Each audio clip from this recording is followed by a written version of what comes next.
Nifty 25,500ના પુટમાં best entry ક્યાં કરી શકાય? જો ભાઈ હાલની પોઝિશનમાં આ પ્રીમિયમ હજુ સ્ટ્રોંગ છે. ક્યાં સુધી? તો કે 67ની ઉપર છે ત્યાં સુધી.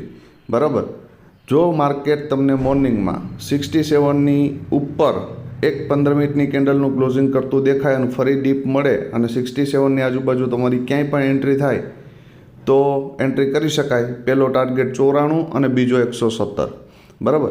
ધારી લ્યો કે આ premium heavy gap down open થાય 117ની ઉપર, તો પછી આ પ્રીમિયમ 78ની આજુબાજુ સપોર્ટ લેતું દેખાય અથવા તો આ 94ની આજુબાજુ સપોર્ટ લેતું દેખાય તો એન્ટ્રી કરી શકાય. ને 117ની ઉપર એક 15 મિનિટની કેન્ડલનું ક્લોઝિંગ આપી દઈને તો 153 અને 190 સુધીના ટાર્ગેટ મળી શકે.